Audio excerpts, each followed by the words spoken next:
Gente, você já fez perguntas para Deus? Eu acho que todo mundo já fez perguntas para Deus, né? É muito comum na nossa história de vida, na nossa caminhada, a gente fazer perguntas para Deus. Perguntas como, por exemplo, o Senhor ainda está aí? O Senhor está me ouvindo? Por que o Senhor não responde a minha oração? Perguntas como, por que o meu filho ou a minha filha nasceu com essa condição de saúde? Porque o Senhor, que é todo-poderoso, não abre a porta de um emprego para mim há tanto tempo eu estou procurando. São perguntas sinceras. E a palavra de Deus, a Bíblia Sagrada, está recheada de homens e mulheres que fizeram perguntas a Deus. Por exemplo, Ana, orando a Deus, envergonhada pela a humilhação que estava sofrendo, porque era estéril, disse: Senhor, até quando a minha alma será afligida?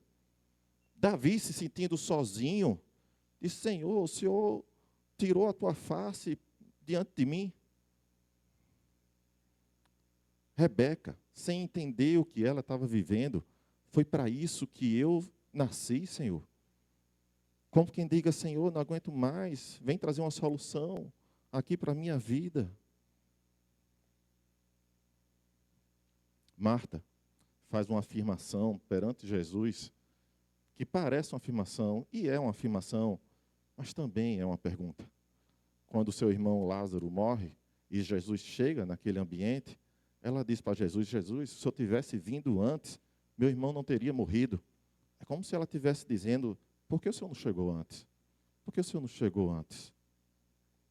Mas hoje, meus irmãos, apesar de termos tantas perguntas, e na nossa história de vida haver tantas perguntas para Deus, eu não quero trazer essa mensagem baseada nas nossas perguntas, mas nas perguntas que Deus tem a nos fazer. Nas perguntas que Deus tem a nos fazer. A Bíblia Sagrada diz que Deus faz perguntas não porque Ele quer informações ou porque Ele não saiba da resposta. Porque Deus é onisciente, Ele sabe de todas as coisas. Ele pergunta porque deseja revelar algo dentro de nós. Ele pergunta, Zózimo, porque Ele deseja revelar a você, a mim, a todos nós, algo que está aqui dentro já de nós. As perguntas de Deus funcionam como um espelho da alma, para a gente enxergar a alma. E eu quero trazer hoje de manhã aqui para vocês 3 perguntas que Deus fez aos homens, que está registrado na Bíblia Sagrada. E ao responder essas perguntas, possamos sair daqui fortalecidos pelo Espírito Santo para edificar a nossa família. Para edificar a nossa família. E a primeira pergunta é: onde você está? Onde você está? Parece uma pergunta tão besta. Onde você está? Em Gênesis capítulo 3, versículo 9, depois que há a queda, Adão e Eva se escondem no jardim, no versículo 9, o Senhor chega e diz: mas o Senhor Deus chamou o homem, perguntando: onde você está? Deus sabia onde estava Adão. Deus não estava procurando Adão numa região própria do jardim. Ele estava convidando Adão a reconhecer a sua condição. A pergunta não era geográfica, sabe? Deus estava chamando Adão para olhar para dentro de si mesmo, para a condição emocional que ele estava ali e relacional. Era uma pergunta 100% espiritual. Não era geográfica, era uma pergunta espiritual. E hoje podemos ouvir Deus fazendo a mesma pergunta para mim e para você e para cada um de nós. Onde você está? Onde você está em relação à sua fé? Onde você está em relação ao seu casamento, ao seu cônjuge, à sua esposa, ao seu marido? Onde você está em relação aos seus pais? Onde você está em relação aos seus filhos? Deus nos faz essa pergunta porque Ele quer que olhemos para dentro de nós mesmos, para a nossa condição relacional e emocional. Ele quer nos ensinar que o primeiro passo para qualquer restauração dentro da nossa casa, o primeiro passo, a primeira coisa que precisamos fazer é reconhecer onde estamos. A psicologia chama isso de autoconhecimento. Para a psicologia, não há restauração, não há mudança, não há transformação sem uma tomada de consciência. Para o Evangelho chama isso de verdade. De verdade. E não existe transformação sem verdade. Ninguém muda aquilo que não conhece. Ninguém trata a ferida que insiste em negar, em esconder. Ninguém encontra o caminho de volta sem admitir que está perdido. Isso é uma coisa básica. Léo Krepp, um psicólogo cristão, conselheiro, escreveu muitos livros sobre aconselhamento, muito bom. Ele disse que a restauração começa pela consciência. Começa quando a pessoa enxerga a verdade sobre si mesmo. Carl Rogers, um outro psicólogo, também cristão, diz que quando passamos por um autoconhecimento e admitimos quem de verdade nós somos, e não a imagem de quem nós gostaríamos de ser, a verdade vem à tona e a mudança começa a ser real. E a mudança começa a ser real. Foi exatamente isso que Deus estava fazendo com Adão, quando perguntou, onde estás? Ele estava chamando Adão a ter uma consciência do seu estado. Não podemos entregar a Deus um coração que a gente insiste em esconder, em maquiar, em botar máscaras. E aqui eu quero repetir a primeira pergunta de hoje de manhã. Onde está você? Onde você está no seu casamento? Na sua fé? Onde você está na relação com seus filhos, com seus pais, com a sua família, de uma forma geral? Aonde você está?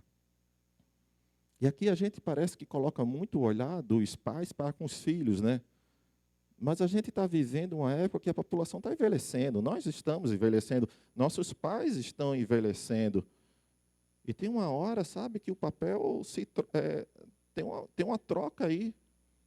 Então, nós que também somos filhos, nós precisamos fazer essa pergunta também, ou responder essa pergunta.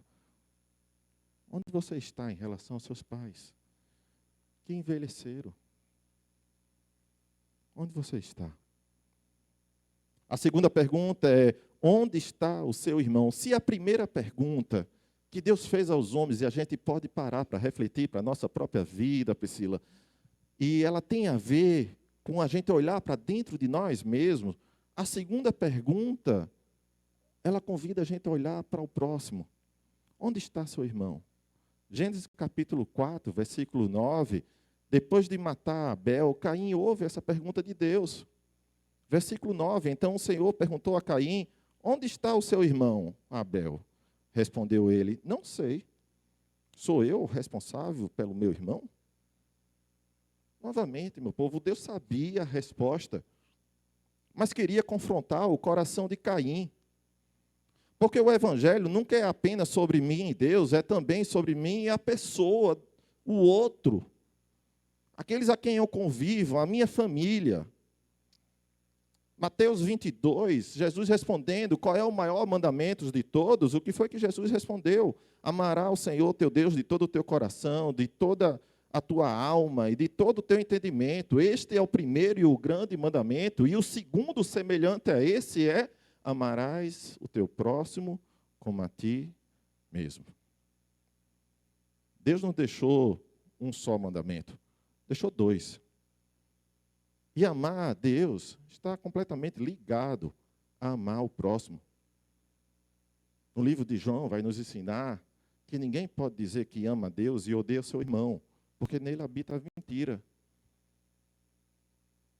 A gente lê esse versículo e imagina o irmão lá de fora, porque a Bíblia não está falando de família, não tem a palavra família no texto. Mas certamente a gente pode aplicar. Aquele que ama a Deus e odeia alguém da sua casa, da sua família, nele habita a mentira. Jesus resume toda a vida espiritual em dois relacionamentos: Deus e o próximo. Porque o evangelho, meu povo, ele é vertical e também é horizontal. E a pergunta continua sendo a mesma. Onde está o teu irmão? Onde está o teu irmão? Onde está a tua irmã? Onde está o teu filho, teus pais? Onde está aquele que um dia foi tão importante na sua criação, no seu crescimento, dentro da sua casa? Onde está? Às vezes eu tenho a impressão que a gente responde para Deus a mesma resposta que Caim deu a Deus. Não, Senhor, espera aí, pergunte sobre mim. Por acaso sou eu o responsável pela vida dele? Por acaso sou eu o responsável pela vida dela? Não. Com essa pergunta, Deus está nos chamando à consciência. A consciência de que relacionamentos importam, que pessoas importam, que família importa. Aonde estão aqueles que habitam contigo debaixo da tua casa? Aonde estão? A gente não pode responder, Senhor, eu não posso dar conta, não é da minha conta. Eu pergunto sobre a minha vida que eu lhe respondo, da vida do outro, não. A gente não pode dar essa resposta que Caim deu a Deus. Os maiores tesouros da vida, gente, quase sempre são simples. Quase sempre são simples. Está numa mesa compartilhada. Uma mesa compartilhada. Essa coisa de mesa compartilhada não é só de pão, não, sabe? É mesa, é lugar de encontro, é lugar de conversa. Eu saí para passear com a minha família, junto com a minha cunhada, e tem menino na família, aquela coisa toda. E vocês sabem que menino hoje não larga o celular. A gente viu isso na série do mês passado, né? O tempo todo. É almoçando, é jantando, é acordando, é dormindo, está ali com o celular. Na hora da mesa, a gente abriu um jogo de imagem e ação. Nossa, não tinha ninguém pegando no celular. Na mesa. Na mesa. Um jogo. Baratinho, imagem e ação. Todo mundo rindo, fazendo trocas. E depois dali, a noite se estendeu e todo mundo conversando depois e trocando a vida, compartilhando amor, companheirismo, amizade. Familiar. Estávamos familiando. O reino de Deus estava ali naquele momento do jogo, dos risos, das brincadeiras. E sabe como foi que a gente terminou? Louvando a Deus por esse momento. Louvando a Deus por esse momento. Olhando para o céu estrelado. Cada um louvando a Deus por esse momento. Terceira pergunta, meu povo. O que você tem em suas mãos? O que você tem em suas mãos? A primeira pergunta, Deus nos chama a refletir para dentro de nós, a olhar para dentro de nós. A segunda, olhar para o próximo. E a terceira, Deus nos convida a agir. O que é que você tem em suas mãos? O que é que você tem em suas mãos? Essa pergunta foi feita a Moisés. Moisés, é encontrado aqui nesse texto de Êxodo, capítulo 4, um homem já que não acreditava mais em si, como muitas vezes a gente já não acredita mais na nossa ação dentro de casa, naquilo que a gente pode fazer ou transformar dentro de casa. Moisés estava aqui, já não acreditava mais em si mesmo. Quando Deus o chama, e ele começa a dar desculpa. Todos nós conhecemos essa história, né? Senhor, eu não sou capaz. Eles não vão acreditar naquilo que eu falar. Eles não vão acreditar. Eu sou pesado de língua, eu não sei falar direito. Êxodo capítulo 4, versículo 2. Então o Senhor lhe perguntou, que é isso em suas mãos? Uma vara, respondeu ele. Eu acho esse texto lindo demais. Era apenas um pedaço de madeira que ele tinha na mão. Algo comum, simples demais. Era algo que Moisés saía de casa todos os dias, porque ele era pastor de ovelhas. Ele usava aquele instrumento ali, aquele cajado, aquela vara, para pastorear as ovelhas. Mas Deus queria mostrar a Moisés que o milagre normalmente não começa com aquilo que nos falta. O milagre começa com o que a gente possui nas mãos. E hoje de manhã Deus está nos lembrando isso. Que o milagre ele não começa com aquilo que nos falta, mas com aquilo que a gente tem nas mãos, que Ele colocou em nossas mãos. E talvez hoje você esteja olhando para a sua família, ou conheça alguém que olhe para a sua família, e está pesado porque olha aquilo que falta. Falta laços, falta intimidade, falta conversa, falta ternura, falta confiança, falta conexão, falta paixão entre o casal, falta respeito. A gente fica olhando o tempo todo para aquilo que falta. Mas Deus está perguntando o que é isso que você tem em suas mãos. É como se Deus, Júnior, quisesse mostrar não o que falta, não o que a gente não tem nas mãos, mas aquilo que a gente tem, e porque a gente tem, a gente pode fazer algo. É como se Deus estivesse dizendo assim, olhe para o que existe, não olhe para o que não existe. Às vezes nós fixamos tantos olhos para aquilo que não existe, ou para um tempo que passou e a gente viveu em profunda harmonia com o cônjuge, ou quando os nossos filhos eram pequenininhos e a gente conseguia pegar na mão e dizer, vá para a direita e vá para a esquerda, e eles iam, ou sei lá, algum momento da nossa vida que já passou. E a gente olha para esses momentos de alegria, de felicidade que já passaram e percebe que hoje a gente não está vivendo isso e fica olhando para o hoje, dizendo que eu não tenho mais, acabou, chegou ao fim. E no lugar de agir, de você olhar para o que você tem, para transformar essa realidade, você fica preso às lembranças do passado, aquele momento que já foi e não volta mais. Gente, os filhos crescem, aprendem a ter opinião, engrossa o pescoço, escolhe seus próprios caminhos e está tudo bem. É normal, é saudável que isso aconteça. Os pais envelhecem e já não conseguem mais caminhar no mesmo ritmo. E precisa haver uma troca de papéis. Está tudo bem.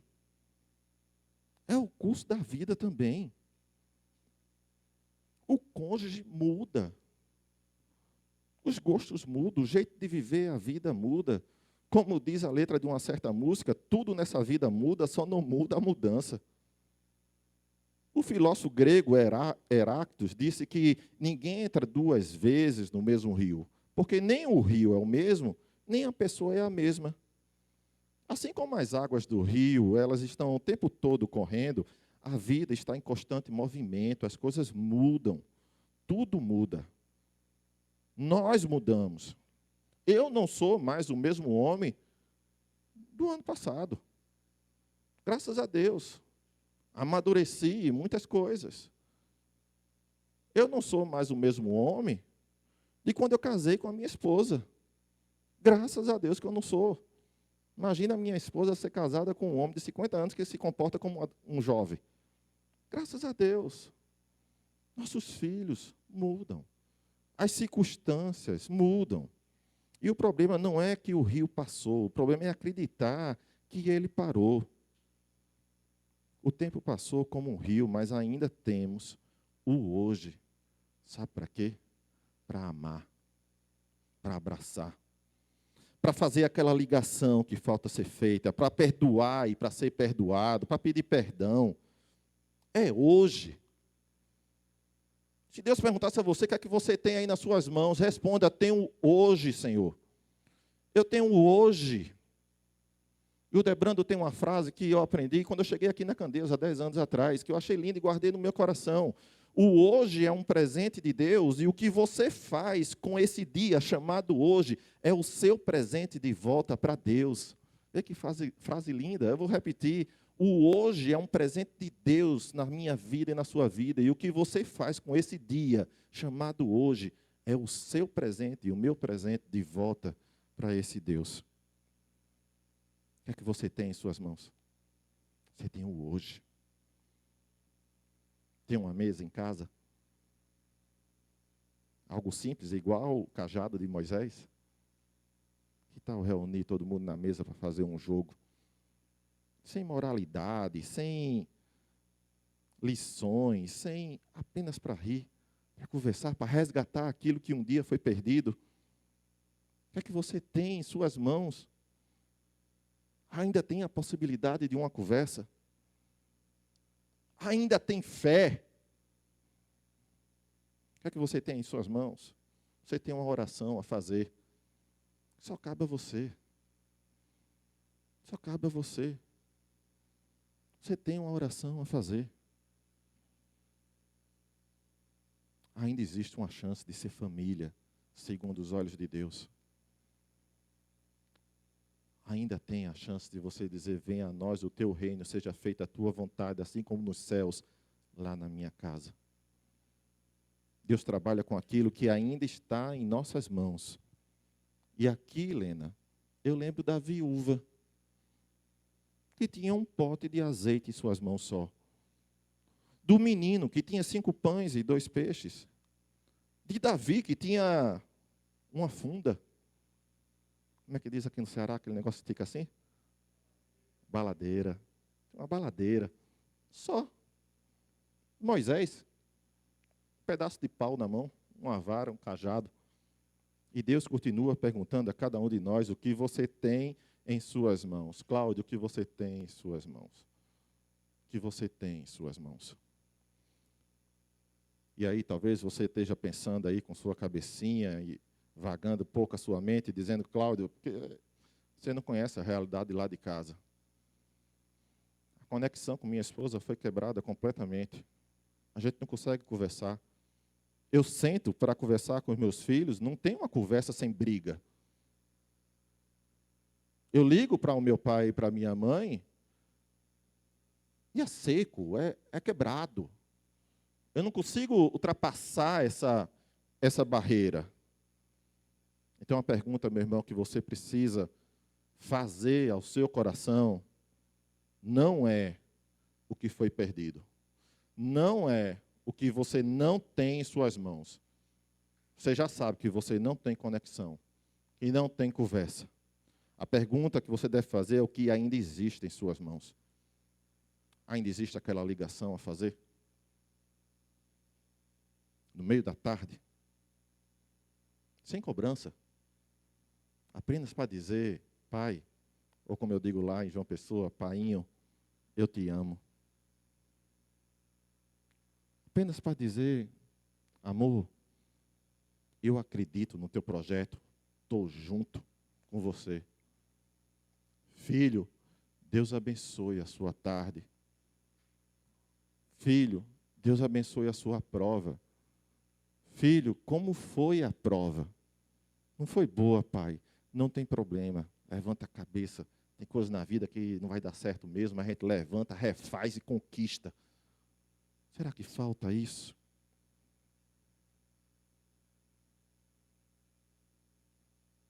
Falta essa ligação, meu povo. Falta um Deus te abençoe. Falta você é lindo, você é linda. Falta a gente olhar nos olhos do Pai e dizer que Ele foi importante na nossa vida. E se existe uma barreira que a gente não consegue ir daqui para lá, porque talvez pela cultura, né? Existem pais antigamente que tinham essa cultura muito machista, muito não dava beijo no filho, por exemplo. No livro 30 Semanas de Experiência com Deus, uma pessoa comprou esse livro e tem uma experiência que não basta amar, precisa demonstrar esse amor, comunicar o amor. Teve uma pessoa que deu um testemunho lindo, que sempre teve vontade de dar um beijo no pai e dizer que amava, mas a cultura não permitiu isso. O pai era sisudo, era trancado, sempre mantinha uma distância. Negócio de abraço não existia isso.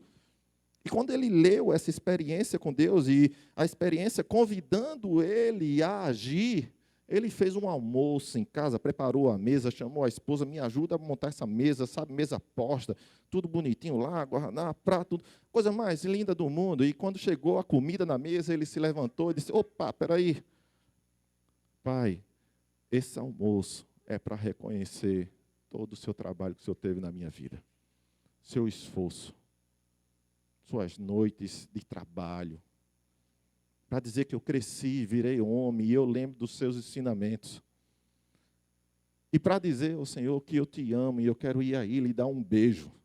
Aí você imagina, nessa hora chorou todo mundo na mesa, não tem como. Mas sabe o que é bonito? É que depois desse dia, quando esses dois se encontram, mesmo sem programar, num shopping center, dentro do corredor do shopping, um vê o outro, um abre um sorriso, abraça, beija e diz: filho, eu te amo, pai, eu te amo. Venha a nós o teu reino, seja feito o teu reino lá em casa. Isso é o reino de Deus habitando na nossa casa, meu povo. Existe uma visita para acontecer, está nas nossas mãos. Talvez exista uma palavra que nunca foi dita, um pedido de perdão. Talvez exista um abraço bem apertado, esperando só coragem. Não deixe para amanhã. Sabe, não espere perder para valorizar. Não espere a ausência para dizer a quem você ama e quem caminha com você: eu te amo. Eu te amo. Precisamos amar hoje, perdoar hoje, ligar hoje, agir hoje, dizer eu te amo quantas vezes for necessário, até o outro se cansar. Isso está nas nossas mãos. E Deus nos pergunta hoje de manhã: o que tem em tuas mãos? Para concluir, meus irmãos, quero lembrar as três palavras, as três perguntas que formam um caminho de restauração para dentro da nossa casa. Onde você está? Deus nos chama a olhar para dentro de nós mesmos. Onde está o seu irmão? Deus nos chama a olhar para o outro. O que você tem em suas mãos? Deus nos chama a agir com aquilo que temos hoje em nossas mãos. E termino dizendo: o que nos resta é só hoje. E o hoje aproveitar. O que nos resta é o hoje. E só o hoje aproveitar.